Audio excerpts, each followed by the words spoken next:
그래서 갈릴레오 이래로 진동수를 연구해 보면 음악을 정확히 우리가 이해할 수 있을 거라고 생각을 했습니다. 그런데 이제 피타고라스 이래로 거의 뭐 한 1000년, 1500년 지나면서 사람들이 이게 7개의 음만 가지고 부족하다는 사실을 알게 됐습니다. 그러니까 진동수를 3분의 2배, 2분의 3배, 2분의 3배 이렇게 쭉 하다 보면 7번 만에 다시 2배가 되어야 되잖아요. 제자리로 돌아와야 되잖아요. 도가 되어야 되잖아요. 근데 수학적으로 실제로 계산을 해보면 도에서부터 출발해서 2분의 3배, 2분의 3배 이렇게 진동수를 해나가면 7번째 음이 끝나고 나서 도가 돌아오지가 않아요. 그래서 몇 개 음이 더 있다라는 걸 발견을 합니다. 그래서 발견한 음이 5개 음을 더 발견한 겁니다. 그게 바로 반음이에요. 그래서 실제로 서양 음계는 7음계가 아니고 12음계죠. 반음이 있습니다.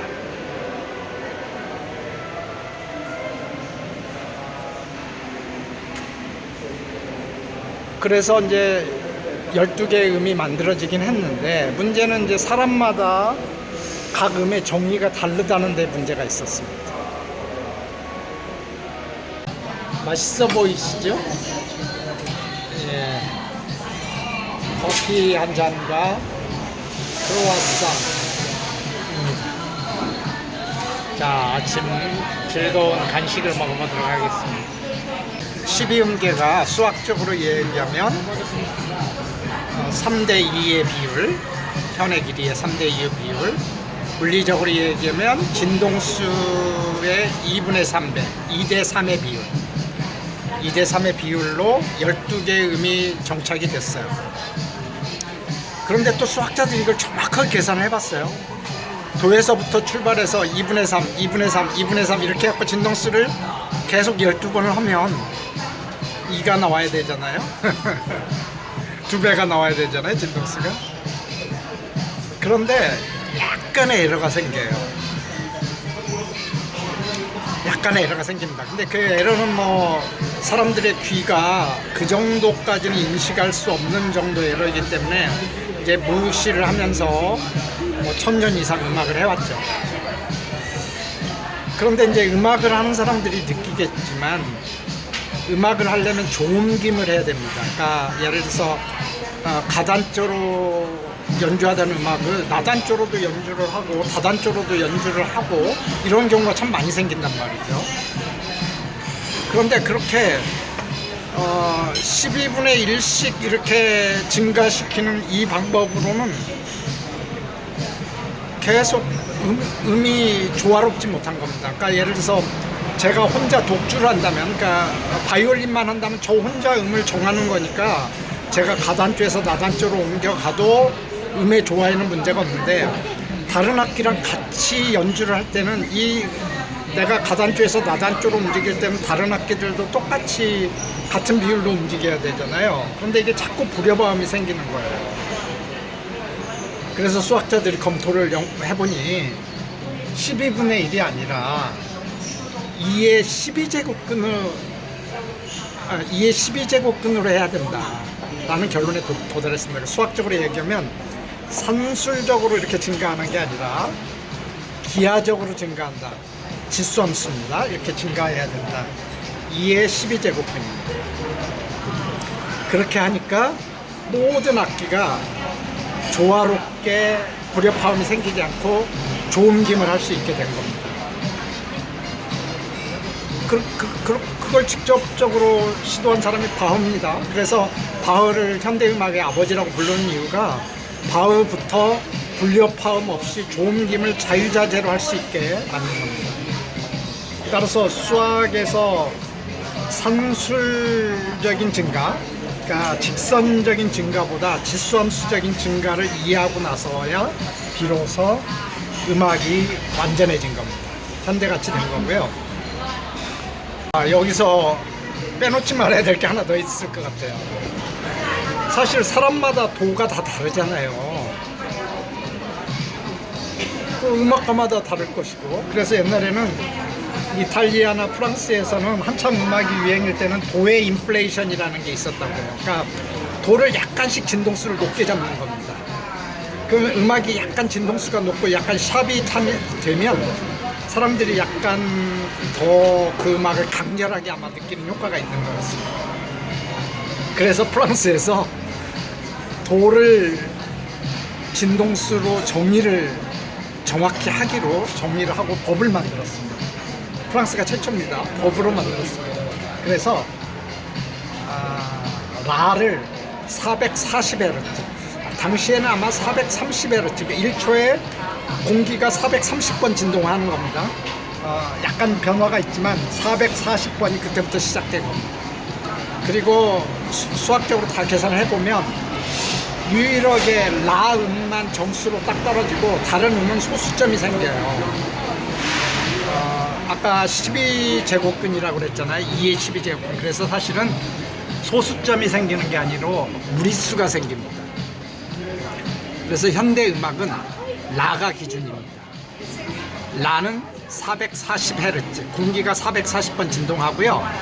그 다음부터 루트 12제곱근을 곱해가는 겁니다. 그러니까 무리수가 생겨서 소수점으로 계산하면 끝없이 이어지는 겁니다. 그래서 우리가 듣는 음악은 라음만 정확한 거고 나머지는 사실은 약간의 반울림을 해서 우리가 듣는 겁니다. 정확하게 우리가 못 듣는 겁니다.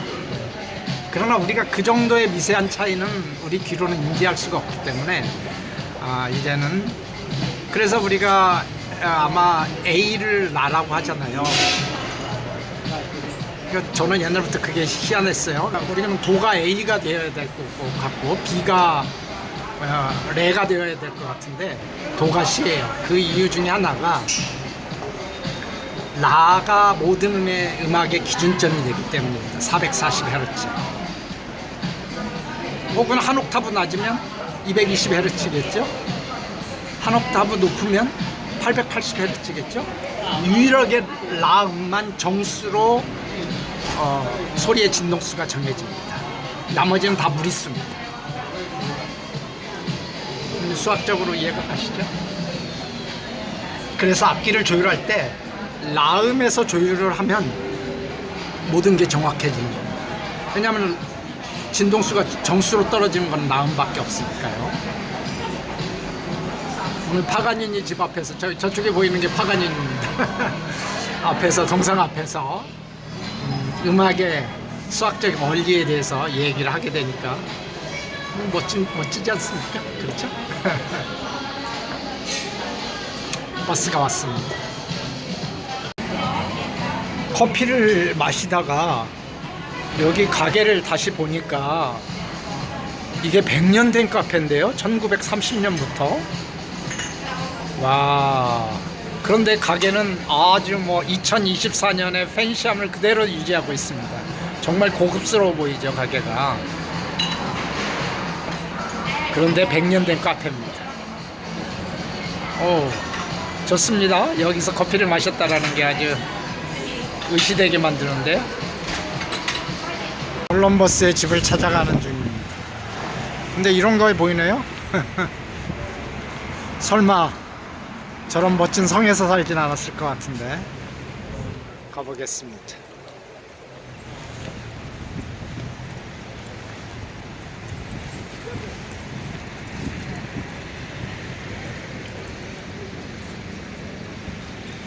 집인 줄 알았는데 성이 집이 아니고 이게 집이네요. 그렇죠. 이 입구에 이렇게 아직도 남아 있네요. 여기에 이렇게 쓰여 있습니다. 크리스토퍼 콜럼버스라고 쓰여 있죠. 여기에. 예. 이 2층 집. 여기가 콜럼버스의 집입니다.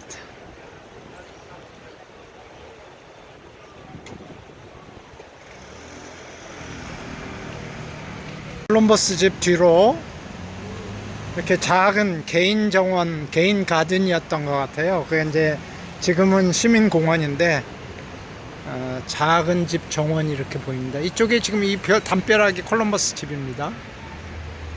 그리고 누군가 콜럼버스 후손쯤 되지 않을까요?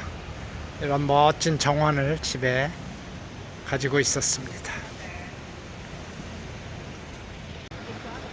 중세 도시의 성문이 그대로 보존되어 있는 것 같습니다. 미디발 시티라고 되어 있네요. 그러니까 이 안에 있는 건물들은 다 중세 시대부터 지금까지 있는 건물이겠죠. 예. 정말 좁은 골목길이군요. 예. 중세 시대에 있었던 집에서 지금 살기는 참 불편할 것 같습니다.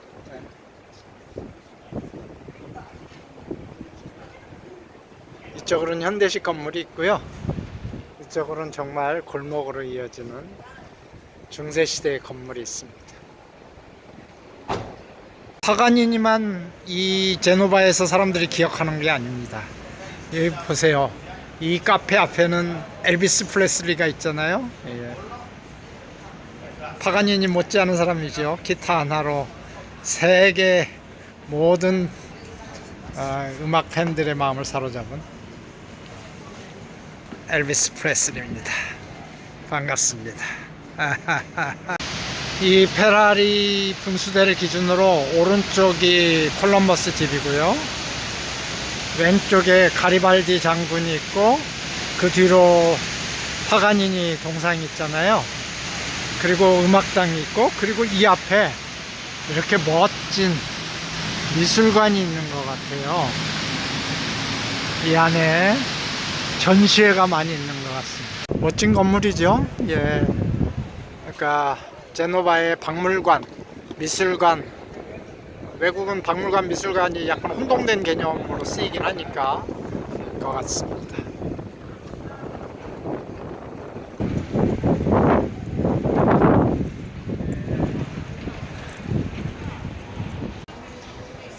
이런 멋진 플랜카드 아래 중세 건물과 근세 건물과 현대 건물들이 다 섞여 있습니다.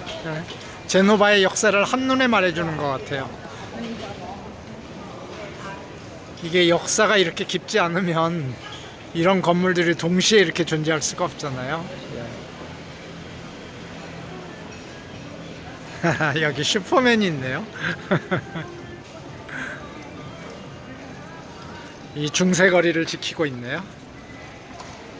제노바에 왔으니 제노바 대성당을 안 볼 수가 없잖아요. 와, 야,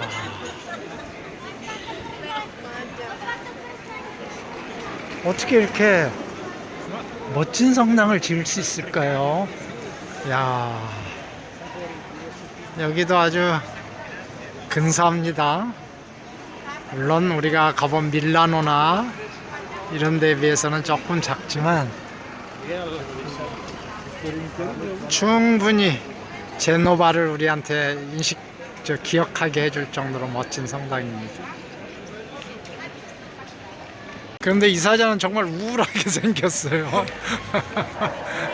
슬픈 사자인데요. 예, 표정이 굉장히 슬픕니다.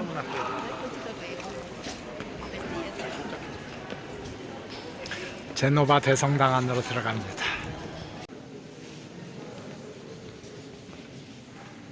성당 안의 모습은 이렇게 생겼네요. 마리아가 있고 돔 기둥 쪽으로 빛이 환하게 들어오면서 그 아래에 스테인드 글라스,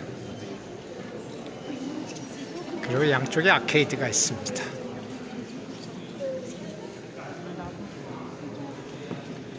여기 성당에 들어온 사람들이 노래를 합니다.